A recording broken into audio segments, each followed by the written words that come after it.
Welcome. I'm Andy Rotherham. I'm a co-founder and senior partner here at Bellwether. We're a national nonprofit that works with a large range of organizations around the country: school districts, states, education departments, state education departments, charter school networks, nonprofits, and others to help them solve various challenges and create better educational experiences for young people. You can go to our website at bellwether.org and you can see the field-facing reports we put out. You can check out my blog at edgewonk.com or edgewonk at Substack. You can sign up for various Bellwether newsletters, either specific topical ones on subjects like finance or AI, or you can sign up for our monthly general newsletter to keep up with our work. We also do these LinkedIn conversations, and I'm really glad you are with us today. And I'm really excited about this group of panelists that we have who we'll hear from in just a moment. The benefit of being here live is you can ask questions. You can put them in the chat at LinkedIn, and we will get to as many of those as we can during the conversation. If you're watching this later, that's great and welcome. The only disadvantage to watching later is you can't ask questions of our guests and interact in real time. We're really excited that this Bellwether LinkedIn Live event is sponsored by Curriculum Associates. And so I'm going to share a little bit in their words about Curriculum Associates. Curriculum Associates is dedicated to making K-12 classrooms better for 17 million students and 1 million educators by uniting meaningful data insights with high-quality instruction. They partner with educators to deliver a connected portfolio of iReady solutions spanning adaptive assessment, personalized instruction, and core curriculum in ELA and math. Curriculum Associates measures success by the impact they make on student outcomes and is honored to support the extraordinary work of educators to help every student thrive. That's their words. I want to add that while we are grateful for our sponsors for events like this, they don't have editorial control over the content. So if I or somebody else says something you object to, you can take that up with us at Bellwether, but that is not on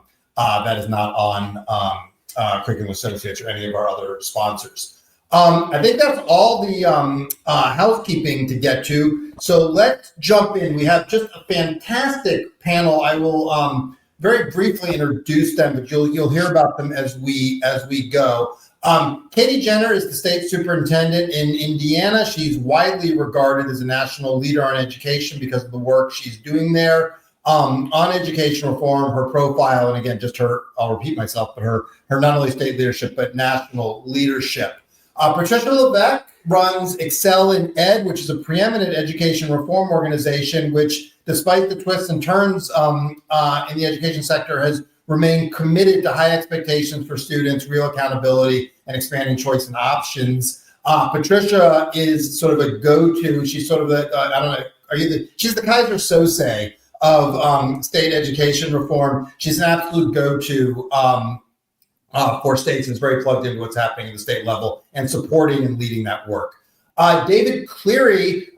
David is now in private practice. He was a longtime Hill aide, including serving as the top aide for Lamar Alexander when Alexander was chair of the Help Committee in the Senate. Longtime education hand and has been instrumental in a number of large-scale education policy changes in Washington, but in particular, EFSA, a lot of the federal policy on K-12 that we are going to talk about today. And Ann Hyslop, who is most importantly, a Virginian. She has served in Virginia in education, the secretary's office. She's at the Alliance for Ed now. She was with us at Bellwether for a while. She's worked on a number of things, and most recently, she helped redesign Virginia's accountability system, working with the State Board of Education here in Virginia. And the reason she was doing that is because she is such a national expert, and you'll hear some, and she has made some calls about the way things are going to go that have unfortunately proven to be right. So this is just a fantastic panel of insiders, analysts, and people doing this. But Katie, I'm going to start with you. Describe this moment in time. Don't worry, I'm going to narrow that down. Describe this moment in time when we're talking about K-12 flexibility. The Trump administration is talking about they want to give power back to the states. State leaders are in different places on that question. But talk about sort of where you see us on K-12 in the moment of time we're in as a state leader. Well, thank you, Andy, and I'm excited to be with the other fantastic panelists today. I'm always learn some things. So I'll be taking notes while I'm also sharing a bit about Indiana's story. And one of the big drivers in a time such as this is, and we talk about this a lot in Indiana, let's not pretend that the status quo is working. And so how might we understand what changes can be made, which may require some flexibilities to really move with urgency as fast as we can for kids. It might mean that in Indiana, we've talked about very humbly that with flexibility, we may try some things and learn some lessons. Some might be very, very good lessons that other states could learn from and apply. Some might be lessons, Andy, that we learn and we're like, well, that did not work as planned. Let's have the flexibility also to be nimble, which you don't often hear that in K-12 education. We've been the same for a long time. The current administration, when you think about what as states we really are hearing the most, and you hit it, flexibility. And then the other one I'd say, Andy, is school choice. Making sure parents have options for kids, and just a supercharged discussion about how to make sure all of the options are really quality for all kids. So Andy, I could go really into the weeds on any number of those, but I know we want to hear from our other panelists as well. Yeah, I want you to go into the weeds. We're going to go into the weeds on some of the aspects of your waiver. But first, Patricia, how does that resonate with what you're hearing as you travel around the country and as you work with state leaders, with governors and chiefs? How does that resonate with what you're hearing? Well, Andy, let me also start by thanking you for having me on this panel, and say something that I should have requested is don't ever go after Katie Jenner. You don't want to have to follow in her footsteps.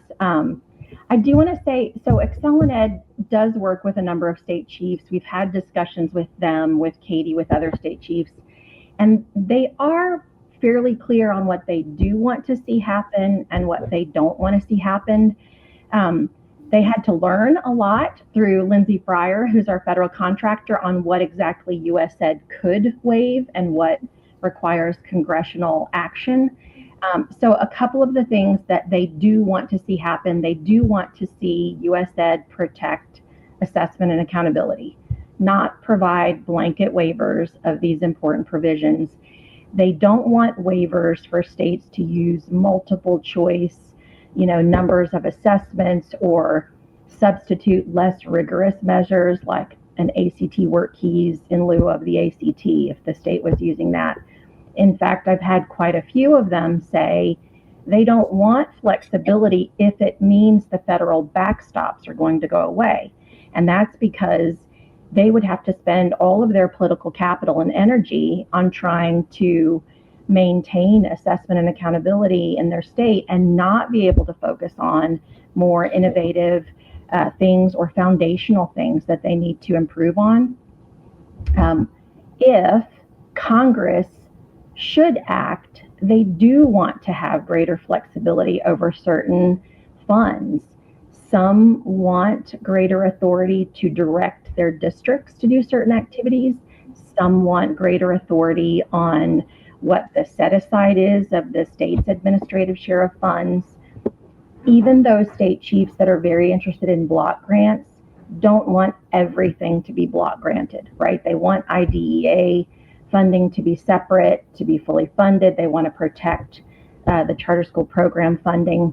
Mostly what I've heard from state chiefs is they want less bureaucracy, less compliance type exercises, fewer audits that kind of drain their staff and their capacity, and then after which they get no feedback on what was done well or what they can improve on. So in general, they want to protect assessment and accountability, and they do want relief from duplication, unnecessary, compliance type exercises. And they do want that ability to innovate, like Katie was talking about. They want flexibility. They want to be able to do things with their districts that enhance a lot of the state-focused things that they've been doing.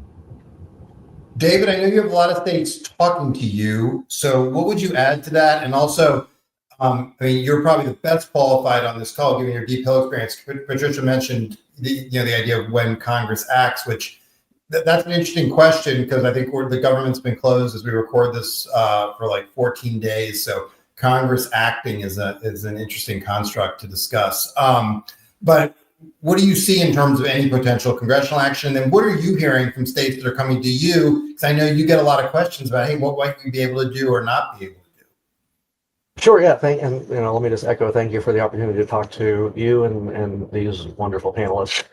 I think that first, Congress, I don't see Congress reauthorizing the Elementary and Secondary Education Act or even really touching it for a very long time. I think the agreement that was reached between Alexander Murray and Bobby Scott and Mr. Klein was tough to reach, hard to reach. And I don't know that either side feels prepared to reopen it anytime soon. I think from a Republican perspective, I don't think Republicans feel like they would ever get a better deal in shrinking the role of the Department of Education, divesting power back to the states. So I just don't see a path for any significant legislative activity. I think that you're seeing great leadership. We've got the awesome Katie Jenner. We're seeing great leadership coming out of Indiana in trying to figure out how to get rid of the unnecessary bureaucracy that so a lot of it's not even necessarily in the statute. It just kind of has accreted over time from regulation to regulation. So I think the more that states follow that model of shrinking the paperwork, the compliance for the sake of compliance, and kind of taking leadership there, I think I'm probably a little bit of a skunk at the picnic in that I think that we should be looking more at waivers in testing and accountability and trying to find ways for states to be a little bit more innovative and creative in that space. I think that we've lost our children. We've lost a generation from COVID and from kind of the disconnect of how our curriculum is interacting with students. And I think we need to rethink some of the testing and accountability measures that we use to be a little bit more real in that. And I'd like to see states put ideas out there. Not all of them necessarily could be approved or should be approved, but they should be looking at ways to be a little bit more modern in how we measure quality and how we hold schools accountable. So 2 quick follow-up questions. You mentioned you don't think that the underlying ESCA laws will be authorized anytime soon because of the dynamics you laid out.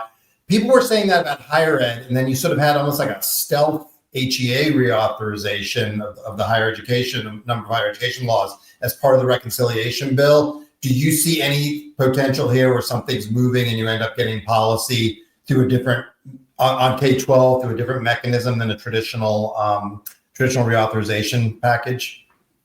That's unlikely. Higher ed is different because so much of it is on the mandatory side of the budget, which you can do through reconciliation. You can do it on a party line vote. I think there's the possibility of small bipartisan things happening. If you look back in history, kind of before No Child Left Behind, Congress used to update or tweak or do little measures more frequently, and then No Child Left Behind came in, and then we suddenly stopped perfecting the law. But so you could go back to, you could like relook at the charter school law. You could relook at the teacher training or teacher accountability measures as one-off shots. That's very hard to do because the Senate, you need 60 votes, and everybody, then they say, well, I won't let you do your thing if I don't get to do my thing. But in a post Chevron world where the courts are no longer deferring to the executive, and where the courts are saying to the executive, you can't regulate unless the statute is clear, I think Congress is going to have to start stepping up and doing little bills to make changes. And if that, and over time, that can build to a big reauthorization. And one other follow-up question for you. You mentioned like stuff that you think should be allowable, but isn't it, and earlier Katie was like, hang tough on accountability. This administration has not necessarily, they've shown a real willingness to either push and challenge laws and regulations that they don't agree with, or just simply ignore them and say, we'll see you in court. What kind of put some parameters on like you're calling for more innovation. How far do you think the department might go, and how much might they either push the envelope or simply ignore certain elements of statute, which is not unprecedented in K-12 around waivers in the past? Sure, I think on the there's a bright line in ESEA on what they can't waive. I don't think that the secretary is interested in approving a waiver that's then going to get held up in court. And it's clear that they can't move money in certain ways that take money away from districts, that take money away from the state. But the interplay of within the formulas and moving and getting rid of the bureaucracy, I think that's all okay. I think for testing and accountability, I think that states should try to figure out what's important. I think that this administration cares a lot about state creativity, but they also are very focused on kind of restoring education as a primary objective of the United States as a national, maybe not a federal responsibility. And so, do the tests work to actually suss out what's working, what's not working? Some places, yes, some places, no. Could we be more creative? Yeah, we could. Does the accountability system in each state work? Does the identification system that was the result of a compromise, does that really add any value to state accountability systems? I think that it's an arguable question. So maybe there's better models that states should be innovative, and they've got this kind of permission structure right now with Secretary McMahon to take ownership over their system. I hope that they rise to it. All right, and pick up there. I mean, in addition to the other roles I mentioned, you were at the department in the Obama administration. You worked on these, and we'll talk about any lessons from the NCLB waivers. But as you look at this, you've heard a lot about the opportunities. I'm sure you see some too, and feel free to share those. Talk about both the risks that you see with this and what we need to be cautious of from a perspective of the federal role and what's best for students. And then also talk about how do you think you heard David's take, how do you think they're going to approach places where they might want to push more than there's current statutory authority for? Thanks, Andy, and thanks for having me here. It's great to be with this group. So I think that there are some real risks that need to be acknowledged, particularly around the requests that are related to funding flexibility. Historically, waivers, I think as David was sort of alluding to, have been used in the assessment and accountability space. That's kind of where the department has, as long as the waiver authority has existed, most waivers are on those requirements, particularly as NCLB got closer and closer to that 100% proficiency deadline. The Obama administration, offered NCLB flexibility package that ultimately was highly controversial and maybe indirect led to ESSA being passed because, there was bipartisan consensus, I think, that these waivers were not working, that the department could not manage 40 plus states with a waiver. That did not make sense, and wanted to put some new limitations on the authority for waivers. The funding requests that we are seeing, though, are unprecedented. So the idea that we could just get rid of all the uses of funds for Title III dollars so they don't have to be spent on English learners anymore. That's a real risk to me. I agree with all of the panelists, though, that grants management, particularly at the state agency, is overly bureaucratic. And I love, for example, what Louisiana has done with their super app, where they have created a single application for all state and federal funds. They have infused state priorities throughout that, a single timeline. They did that without a waiver, though. I don't think you have to sacrifice some dedicated funding for groups of kids, particularly English learners, students whose families just happen to be in highly mobile jobs, students who are involved in the juvenile justice system. I don't want to take away dedicated funding for them because that is a group of students, I believe, it's been a priority for 50, 60 years for the national government, the federal government, to step in and provide supplemental funding for those kids, because both they have greater educational needs, but also they're more expensive to educate. States and districts don't have the resources per se to provide the supplemental support that kids with disabilities need. And before there were federal requirements, these kids were often systematically excluded from education. And, I think this isn't always just a historical story. Like Andy and I both remember that last year when we were working in Virginia on the accountability regulations, the most single controversial thing that we did and that got the most pushback was the idea that we should include English learners in elementary school accountability in the state of Virginia. Because prior to these regulations, they'd been excluded for 5 years. And we brought Virginia into alignment with federal law where they were being included always, unless you were a recently arrived English learner where you could be excluded for a single year. We got loud and vocal opposition to that from some of the wealthiest, highest achieving counties in the country. And I think that we just have to balance this idea of funding flexibility, particularly when it's funding that's been targeted for particular groups of kids, against the idea that we need more effective grants management. I don't think it's a choice. I think we're setting up a false choice where you look at what Louisiana did, and they did it without a waiver.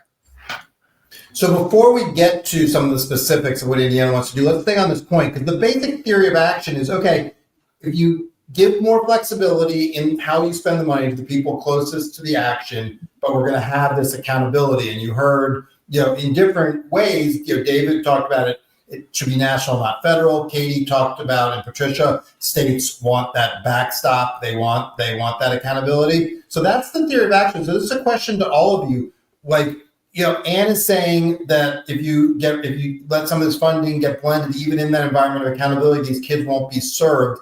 Sort of, what's the counter argument? What's the risks? Let's talk about that, because that does seem like a big hinge in this to how you think about this question of waivers. Who are you asking that? That was for all of you. Sorry, I didn't. Okay. I think a moderator should never do. I didn't direct it to any of you, but that really was a question for all four of you. You just heard from Anne, so first for the other three of you. So, first of all, each of the individuals who just spoke, Patricia, David, and Anne, I think they lay out exactly the level of pressure that we're feeling as states. I don't know a state chief in the country, blue, red, purple, who doesn't lose sleep at night because of kids and the threat of leaving a student behind. And the reality is it's happening every day in every state in our country. In Indiana, and again, I appreciated Anne elevating that threat. That is on our mind for sure. One example that I would just provide is when we as states were given the ESSER dollars for COVID, Indiana got about $3 billion in total. If you look at, and they all have formal federal names, but bear with me here. The $3 billion we were able to really leverage in more of a block grant fashion. So we were able to really deploy and triage exactly what we needed at the time. And I think every state in the country would be able to point to, I hope, places of success and also places of failure that just didn't work. But when we look at the waiver that Indiana has put out for public comment, and I'll just go there, Andy, we have 4 big sections. The first section is a block grant for the SEA or for the state. And why that matters and why we feel strongly about it is right now we receive multiple streams of funding. If you look at the encumbrance years, we could have about 45 streams of federal funding coming at once. That requires significant compliance paperwork. I think we all agree that we could get some of the bureaucracy out of the way. I appreciate that Anne brought up the one app point. I think what Louisiana did is something that we're all studying on how that might look, how that might work. The second big area, and I will also, Patricia said this, but as states, we're not looking at a block grant for all the funds. We're being very strategic about which funds. Second big area is a local block grant, local flexibility. And what I've shared with some, if you've never been, the people who are listening, at a rural district in America, you probably don't realize that sometimes a grant comes in for $647.33. Like it's small, like couch cushion change, although that amount of money is not in my couch cushion. But, it's small compared to how much money you have as a district overall. And so we have to be able to deploy that funding more strategically. And the third big area, and I could go on about each of these, the third big area is school improvement funds.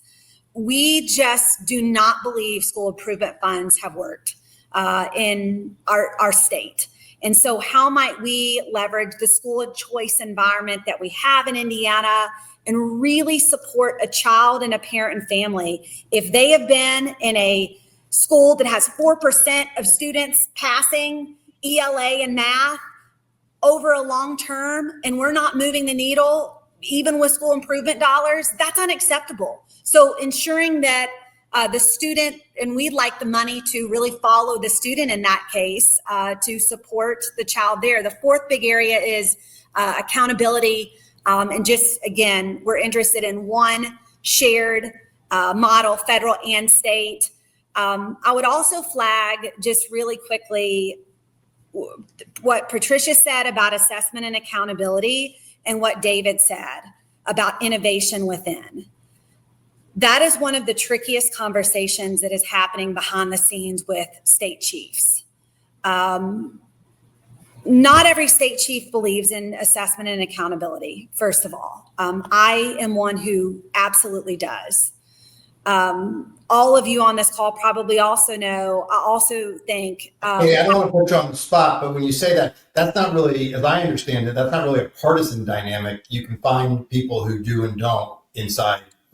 I know Republican and Democrat state chiefs who are for and who are against. Yeah, I think that's important. Yeah. I think the important dynamic of surface, because especially in this moment we're in, people tend to see things strictly through red and blue, and a lot of this stuff. Yeah, no. Yeah, it is really, it's fascinating. It's across the board. It's a unique dynamic. But I do, and David, maybe this is a side conversation. I don't know if we'll have time to get to it. I almost jumped in and kicked Andy out as facilitator and asked you the follow-up question, like, what does that mean to you to have innovative assessment and accountability? Because in Indiana, we feel strongly math, ELA, reading, like we have to know where kids are. And we also see a major gap in understanding student skill development. And so how do we measure skills at scale? As an example, how do we measure quality experiences like work-based learning and apprenticeships? So that's something that we're grappling with, that we know we need to innovate around. So again, that could be a side conversation, but this topic that these three brought up, that is behind the curtain, like the daily grind of what's being discussed. And it is not necessarily red, blue. It's really very state to state. And do others want to jump in, David? I think everybody generally agrees on the paperwork thing. And so a part of your proposal, Katie, is to address that. And you heard Ann speak to that. Like, I think there's general, like a lot of the compliance stuff is burdensome, but it's not necessarily, there's no real line of sight. The assessment stuff and the accountability stuff seems, so I should say another point of agreement. I think most people, you don't have to kind of go the full Andy Smerrick to think that school improvement funds have been a little disappointing. And so there's general agreement we can try different stuff there, and everything that's happening on choice is going to create a natural experiment. The disagreement seems to be around how much funding flexibility and what kind of accountability. Those seem to be the bigger flashpoints. So why don't we stay on those for a few minutes? And David, Katie's question to you was excellent. I'd urge you talk about that, and then also the what you see as the risk if you don't have dedicated funding, particularly not dedicated funding and undoing accountability. Like that. I think a reasonable person could look at that and say that's a lot of risk. Sure. I guess, I'm obviously infected by my time with Lamar Alexander. I'm not sure that dedicated funding is necessarily the highest value, because I think it presupposes that Washington cares more about each individual group than state leaders. And I think one of the biggest flaws of what we've done at the federal level from, maybe even going back to IASA is robbing states of the responsibility to own all of these decisions. So when we have all of these little categorical programs, we have all these little funding streams, you get into a compliance mindset, and all you're focused on is complying with the federal rules, the federal laws, and the federal regulations. And we have really robbed states of the responsibility to figure out what to do with limited English proficient students, with low-income African Americans, with low-income Hispanics, and it has become this huge compliance process. And now, now we're at the era of it's, an AI chatbot at the state level is talking to an AI chatbot at the federal level. For what purpose? We don't need ChatGPT and Anthropic to figure out what's going on. We need to divest some of that compliance mentality and get it down to the states. On testing, I'm not saying that testing is necessarily broken, but I think what I'm thinking is, like, as a parent, as a consumer of the test, I didn't care what my kid's grade or points were on the state test in Virginia. That wasn't valuable to me. It wasn't meaningful to me. I think a lot of parents see that and feel that, and so we have divorced that value of some of those things from the ultimate consumer, which is the parent and the family. And so if that is something that is out there, how do we make sure that parents understand what the test is showing, how it's being used in the accountability system? Are we looking at adaptive testing? Are we looking at multi-year testing? Are we being more flexible and divorcing that high stakes accountability that is still somewhat there in the test system to what is really going on in the classroom? And I'm not enough of a test expert to tell you which tests I would suddenly pick, but I think that we should be having more conversation and more open conversation with the public about what it is that we're testing, how we're testing, and why we're testing, and then how that goes into an accountability metric that people think is rational, valuable, and reasonable. If I can jump in, I think one of the things that I struggle with in this conversation is that I think ESSA has already put states firmly in the driver's seat. I actually think there's not many things that you need a waiver for because ESSA is so dang flexible. So through your assessment, you can do that without a waiver. Computer adaptive test, you can do that without a waiver. I try really hard to think about things that states do need waivers for, especially in the assessment and accountability space. For example, an example of one thing that would need a waiver. If you wanted to use an indicator in your accountability system, say that was measuring teachers rather than students, like teacher retention, you would need a waiver to do that. That might make sense to add a teacher retention metric, or something really, but that's a small thing. But ESSA, I think, really puts states in charge of what their assessment and accountability systems look like for the large part. And I think that's why we haven't seen many waiver requests in that space since 2015, with the exception of, I think, the waivers that were needed during the COVID pandemic when schools abruptly closed. Then we did need to really think about waiving some of these federal requirements because we were in an entirely new universe. There's also a ton of flexibility already in the law on funding. Title II dollars for teachers and school leaders can become Title IV Part A dollars. The block grant for technology and school safety and well-rounded education. And Title II dollars can be transferred into Title I. There's a lot of flexibilities that are there. EdFlex, a great example. State agencies can apply for EdFlex and give waivers of federal requirements to their districts. Only 11 states have that. I don't know why more states aren't looking at some of these flexibilities that are already inherent in the law, rather than just I feel like waiver has kind of become the buzzword. And so we're looking for waivers versus the things that the statute already enables states to do. Patricia. Go to Patricia, but just a follow-up. Just so you all know, because I've been a state chief through 2 governors and through 2 federal administrations. And I would just share with the universe, it looks very different. It looks very different, whether you're one party governor to governor, or whether you're going from a federal where different party to different party. And so what I would really encourage us is to not get hung up on if it's a waiver here or flexibility here, but really keep focus on kids and driving real change. So however, I think most state chiefs are like, however we can get there, just give me the recipe of how to get there and we're all in.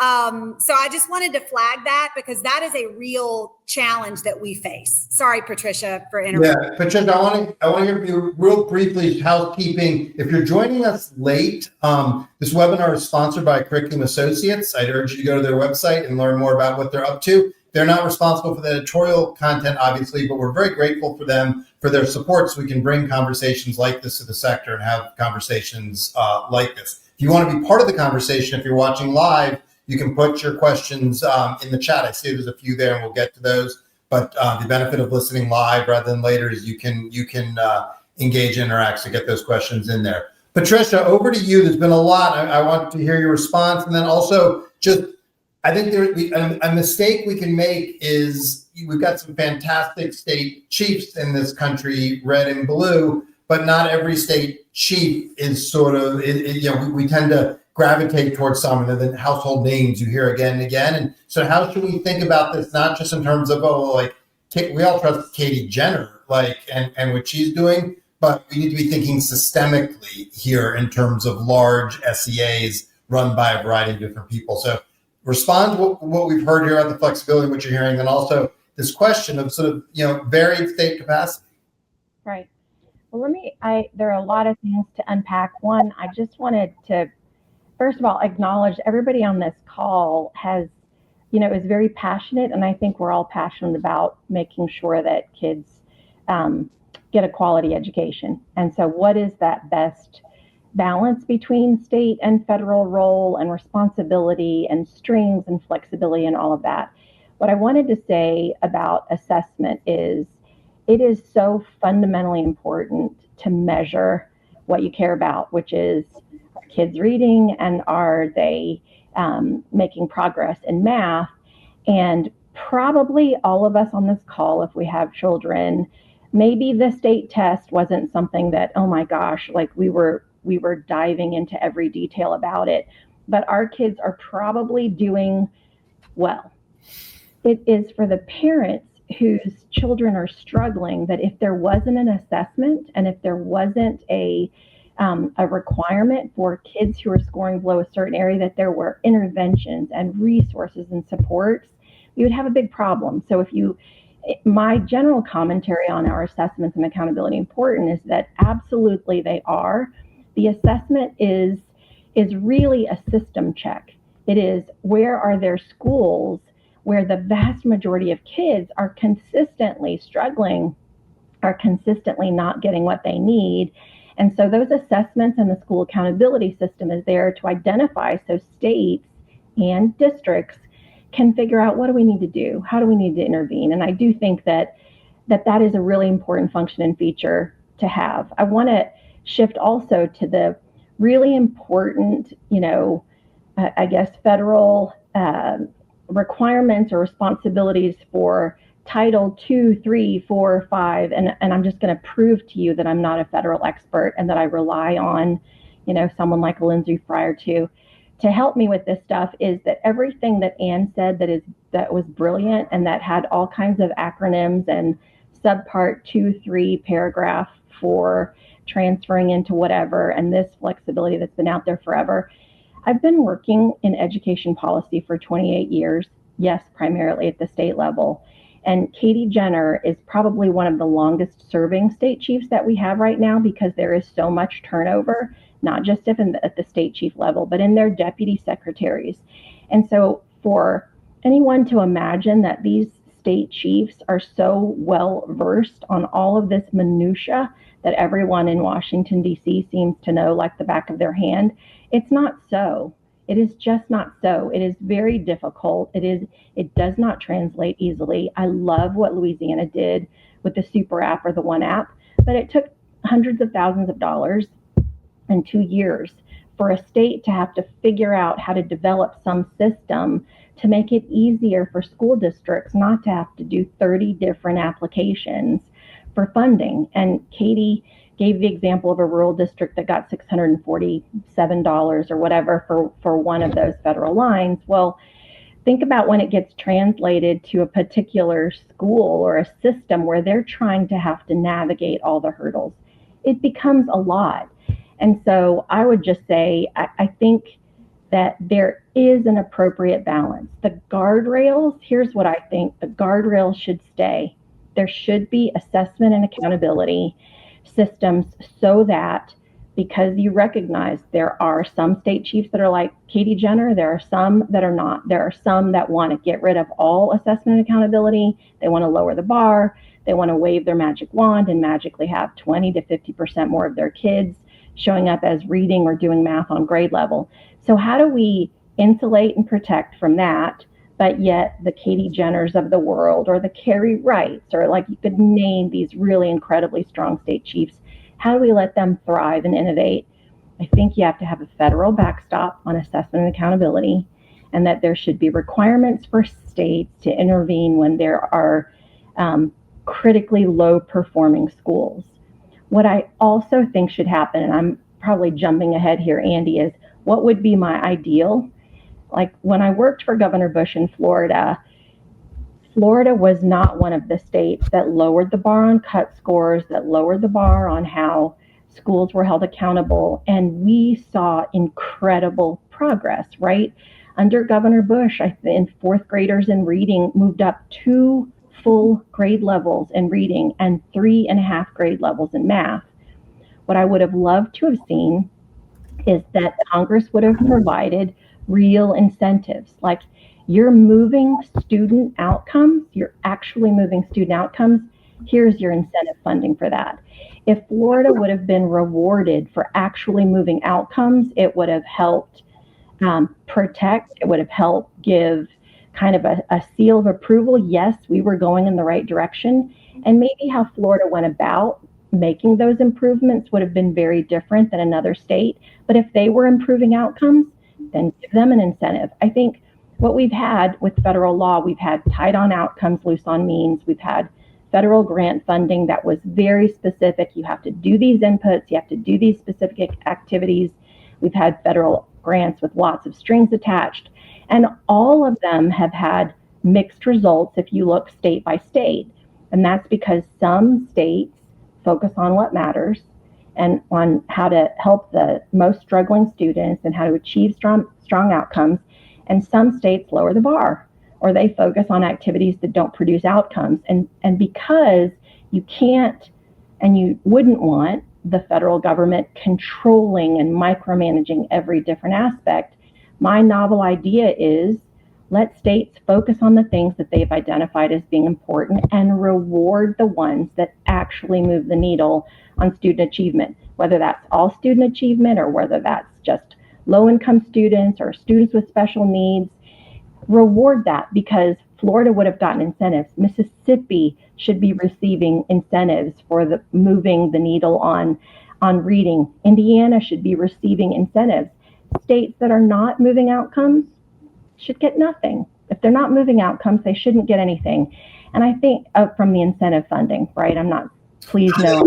Should they get that flexibility, Patricia? Should there be something that's been proposed over the years is, the flexibility in proportion of success and regulation in proportion of failure. Like, how do you feel about that? I think if it's done right, that would work. I really like simple. And so I think there should be guardrails for assessment and accountability. You need to do it. You need to intervene. And then there should be a lot of incentive funding. So when you're moving the needle, you get rewarded for that, which then gives you as a governor or state chief the ability to keep your legislature strong on doing the things that you've been doing, because you've not only made outcomes, but you've been rewarded for it. And I do think that there has to be, NAEP data as the truth serum, because you don't want to have states be able to lower the bar to make themselves look good to achieve rewards. All right. So briefly, 2 historical things I think are relevant. And Kate, I want to dig into the question of preparation for your waiver. We ran a natural experiment on waivers with the Obama administration, and I think increasingly most analysts, and I can't speak for Ann, but I think you would probably, that is when we really started to see a decrease in student outcomes as measured by NAEP. Now you can't, before we get all the Miss Napery people, that's not a causal claim, but there's a correlation there, and I think there's a circumstantial case. And then that accelerated during the ESSA era, even before the pandemic. So we've had an experiment here, and it didn't go great. So what's different this time? So first of all, what you just said, I wrote down an experiment on waivers. To me, as a state chief, that could mean 1,000 different things. So my question back to you is, what was the experiment? Who did you test? Who participated? And what were the outcomes? So, I mean, like that's, and Patricia kind of hit on this. Like, I've been at this 5 years. It feels like a million, but it's 5. I think we've got to really get better as a country, Andy and team and anyone listening, at being able to articulate who's doing it well, why are they doing it well, and how did they do it. The only thing I think many of us could point to right now is the Mississippi, as Carrie Wright, my friend, says, Mississippi Marathon. I guess the miracle's out. Mississippi Marathon. But Carrie was able to articulate, here's how we moved it in Mississippi. And therefore, a lot of states, most states, I think, replicated policy, but I think some states really struggled with implementation, and therefore their needle didn't move. Again, blue and red. So again, Andy, my question, like, again, back to you and hopefully the many change agents who are listening, we are all eager to learn from the past and not make the same mistakes. We are not going to read a 40-page white paper, newsflash. So if you could, give it to us in bullets, so that we can deploy, that would be super helpful. And I know we don't have a ton of time on this, Andy, but I do have your cell phone, so I'll call you later and we'll dig into this question a bit more. Sure. But anyway, that's what we say. And why don't you? I mean, you were there for the waivers. You've written about it in the ESSA era, so what's the takeaway from that we should be thinking about now in 2025, 2026? Sure. I think the main thing was that those waivers were mostly focused on assessment and accountability and school improvement, and let states get off the hook in a lot of ways for really keeping their pedal on the gas around ensuring all kids could read and do math, and shrank the school improvement, shrank the number of schools that were identified. And we've largely kept that in ESSA. The ESSA accountability framework is pretty similar to what those waivers looked like.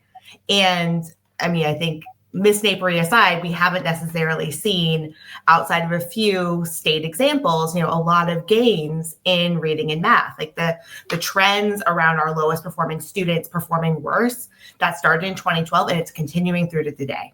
So I think that is a lesson that's learned. Another lesson that I would say, though, that we can draw from in this moment is actually the COVID relief funds, where you gave that example. And I understand, as a state chief, I would have loved the COVID relief funds because it was an opportunity to do something really cool in a new way.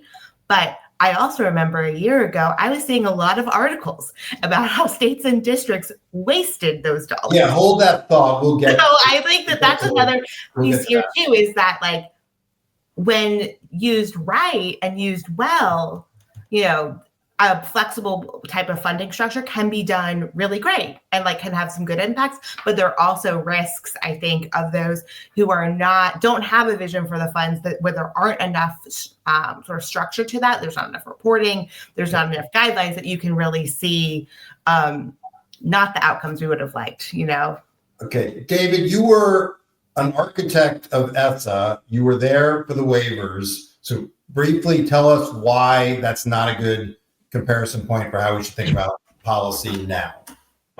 Well, I mean, I think, from the Republican perspective, I mean, the best thing that Arnie Duncan did was his waivers, because it created the environment for us to undo No Child Left Behind. If it wasn't for the heavy-handed waivers that Arnie was foisting off on a state like Washington that screwed up their teacher evaluation system, and the mandate that he put on them, Patty Murray would never have gotten to yes on what we did in ESSA. So I don't know that I would blame a reduction in student achievement on the waivers. I would probably lean more towards the poor implementation of the Common Core mandate and the kind of the top-down approach at shoving that down the throats of states and school districts and teachers and parents without any effort at trying to bring them along. It was, we're doing this to you, not let's do this together. So I don't know that it was, I mean, from the political perspective, it was a great experiment because it created the environment for us to provide all of that massive flexibility that ESSA does have. The challenge is that we still have a compliance-based mentality. And so states, even though they have flexibility, are still so worried about compliance and ownership of these decisions that we didn't see the innovation that we could see. And I think now we're in an environment post-COVID, shrinking the department staff and an administration that is open to a lot more creativity. I think we might be in a moment where we can see more expansion of the waiver mentality, and even things that they don't need to apply for, they should apply for, so they can lock that in, so that bureaucratic compliance mentality doesn't come back.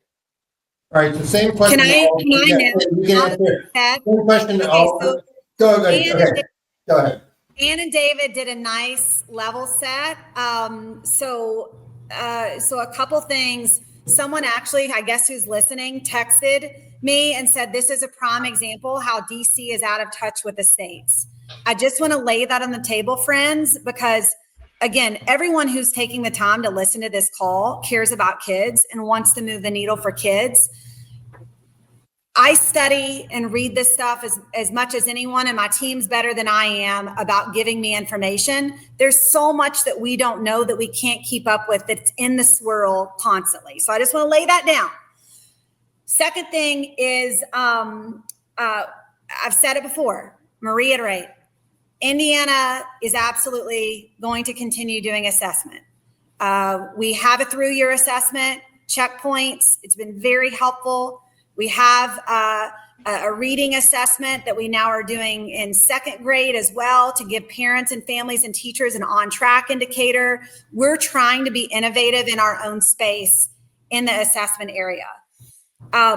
Going to Ann, I think your good point about, gosh, where did all that money go that was put to states with COVID?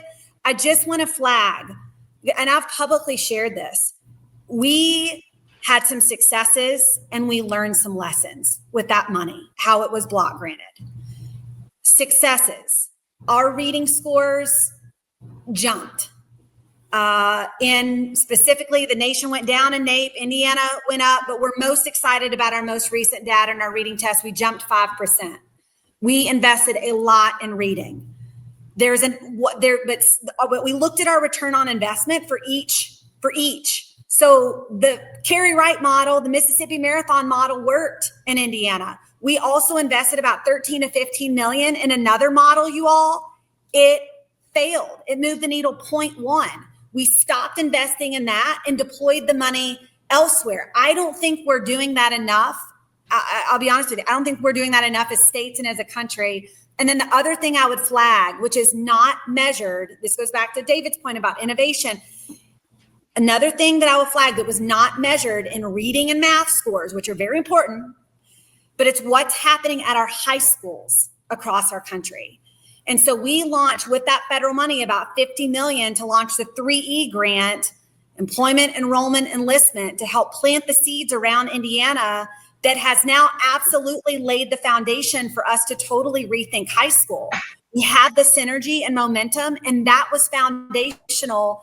And I don't think anybody's asking us about what that data produced. We saw more credentials of value going up. We had major high school reform. Anyway, I just and we're doing the same thing. Virginia's doing that same approach, and a lot of credit to Patricia for that. We should mention has been out there behind the scenes with that framework. Katie, a couple of questions real quick, and I'm going to stay with you briefly. There's a question from the chat. Just talk about the process you all went through for preparing your waiver. Like, who did you listen to? What was the process before it got to the Department of Education?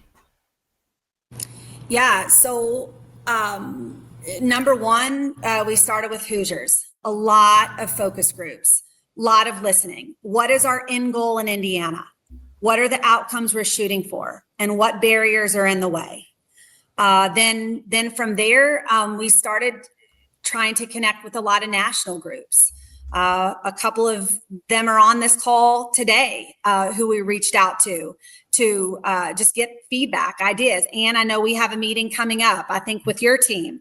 Patricia's team has helped a lot. David, sorry, I don't have your cell phone number. We can talk later. But we tried to understand what blind spots do we have that we're not seeing as we prepare this. Then we published it and we opened it up for public comment.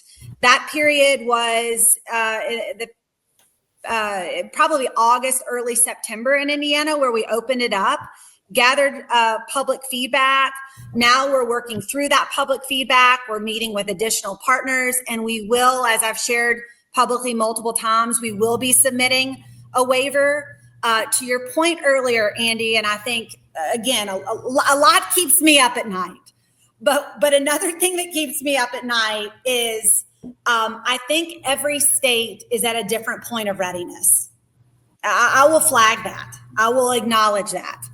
I think Indiana we are primed and ready to try some things and to be honest with our state and our country. Here's what worked. Here's what just did not work. And I think there's varying levels of comfort with other states being ready. And I've heard that, again, behind the scenes from state chiefs who flag that. But I also think there are some that are really eager as well. My ask of, again, everyone listening here is, again, where I started was about just the status quo is unacceptable. And we have to be willing to try some things and do it in a way that is flexible and nimble and move with more urgency than we've been doing for a long time. And so the states that are ready, my ask is you let us run, and you then will be glad to share what worked and what didn't. That's fantastic. And a question to all of you that's in the chat, I'm going to broaden it a little bit. How should we be thinking about, we are living in a time where there's a tremendous unbundling of how education is delivered happening. You've got states doing ESAs, this tax credit that was in the recent reconciliation bill that Congress passed is going to be implemented. How should we be thinking about accountability, more generally? And the specific question in the chat was a constantly vexing issue. How should you think about it for sort of non-traditional and alternative school models? But I think you can just expand that. How should we be thinking about it? There's so many different kinds of schools now, and there's going to be more coming online with the experience that we're having. So how should we be thinking about accountability writ large? I feel like I've talked a lot. So if someone wants to go first. Patricia, I know you have thoughts on this. Well, I think assessment and accountability should be narrowed maybe and just focus on the basics, reading and math. Proficiency, I think, should be super clear and super transparent, and growth should be very simple and should be standards-based, right? I just think there should be fewer, better, sharper, more focused measures, but stay strong on assessment and accountability. And all the different innovative models that are being tried by public schools, kids should still be learning how to read and do math. All right. We are at time. I want to do a couple of things. First of all, I want to thank again Curriculum Associates for just providing a platform to have this conversation and have this conversation across different views and different perspectives. I think it's super important. I urge people to learn more about their work at their website. Follow up with our panelists if you had a specific question. Go learn about what Excel and Ed does. The waiver that Katie talked about, it's online. Go check it out. You can see the kind of work David does and the kind of clients that he represents, and go learn more about that. And Anne's work, both in Virginia, in which she did, which was tremendous, and her national work at Alliance for Excellent Ed. And obviously, I hope you'll take a moment and learn about what we do at Bellwether. Follow us if you're not familiar, check out EduWonk, and keep having these conversations. We've got to keep talking. It's an exciting time. Katie, I'm going to give you the last word, though. When do you expect to hear? And for people who are watching and want to kind of see what's happening on these waivers, what should they be looking for? Yeah, I unmuted before you even said you were going to give me the last word. So it's a really good thing, Andy, that you did. Katie is going to moderate our future LinkedIn's, by the way. That's another housekeeping note. You're awesome, Andy. I want to flag the waiver that is out there today is the draft. We will be making some edits. So full disclosure, that was the draft version. Where we're going next with the waiver, is that Andy really kind of? Yeah, and just what do you expect? Like, essentially, when do you expect to hear your process? And for somebody who's following this and is curious about it, what should they be looking for? If you give them an insider's guide, like what to watch? So we will be submitting to USDE very, very soon. We're monitoring the federal shutdown. We're not sure what that means in terms of submitting, but we're working with the key contacts at USDE. We will be submitting soon. I anticipate, I should say very soon. I anticipate a back and forth dialogue with USDE. I know some organizations that we've talked to nationally are watching closely because they see, like, if Indiana's is accepted, then other states will follow suit. And that's, again, where I would really challenge and ask leadership for our country to look at each state independently on readiness. And my preference is probably let a few of us get out there and try it first rather than immediately going wild, wild west. But I'm here for whatever we decide. And again, we're going to keep driving change in Indiana, but it's coming very, very soon. Great. And the federal government has 120 days to respond. Right. We will start the timer. We should know, in addition to the shutdown, now a lot of people who would have been working on this there's been more layoffs at the department since the shutdown. And so capacity there is a little bit TBD, but that's a great preview. Katie, thank you so much for your leadership, not just in Indiana, but your leadership nationally. And David and Patricia, thank you so much for your time, your insights, and of course, for all the work you do in our sector. And for those of you who joined us, thank you very much. Thank you, Andy.